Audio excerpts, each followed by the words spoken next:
Tungod niini, karon dili na hukman sa silot ang nahiusa kang Kristo Jesus, kay ang balaod sa Espiritu nga naghatag og kinabuhi diha sa pagkahiusa kang Kristo Jesus, nagluwas kanako gikan sa balaod sa sala ug sa kamatayon. Ang wala mahimo sa balaod tungod sa kahuyang sa tao, gihimo sa Dios. Gihukman niya ang sala diha sa kinaiya sa tao, pinaagi sa pagpadala sa iyang anak nga mianhi ingon nga tao aron paglaglag sa sala.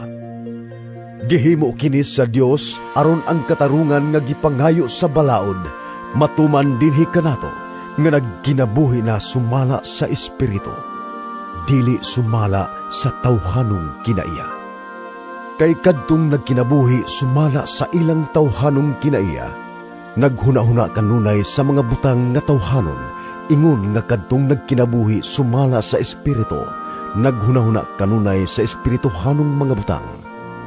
Ang paghuna-huna kanunay sa mga butang nga tawhanon musangpot sa kamatayon, apan ang paghuna-huna kanunay sa mga butang nga espirituhanon musangpot sa kinabuhi ug kalinaw.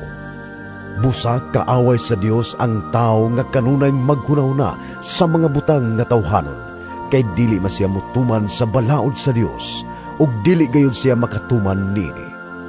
Ang tao nga nagkinabuhi sumala sa tawhanong kinaiya, dili gayud makapahimuot sa Dios.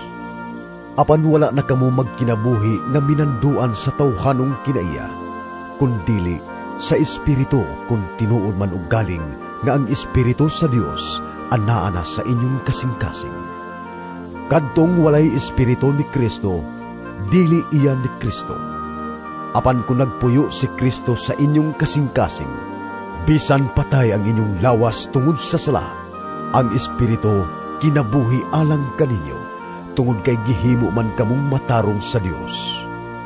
Kung nagpuyo sa inyong kasing-kasing ang Espiritu sa Dios, nga nagbanhaw kang Hesus, siya nga nagbanhaw kang Kristo, muhatag usab og kinabuhi sa inyong madunot nga lawas, pinaagi sa iyang Espiritu nga anaa kaninyo.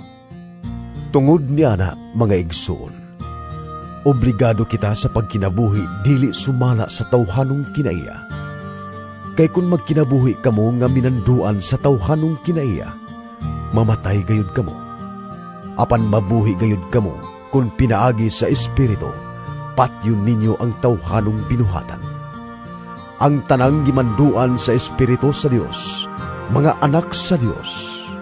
Kay ang Espiritu nga gihatag sa Dios kaninyo, dili mag-ulipon kaninyo aron kamo mahadlok. Ang maong Espiritu maghimo hinuon kaninyo nga mga anak sa Dios.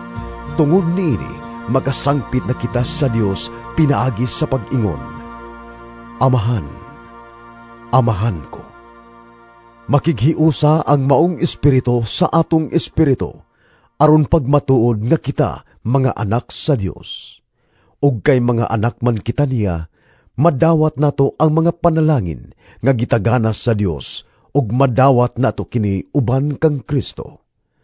Kay kun makigambit kita sa iyang mga pag-antos, makaambit usab kita sa iyang himaya.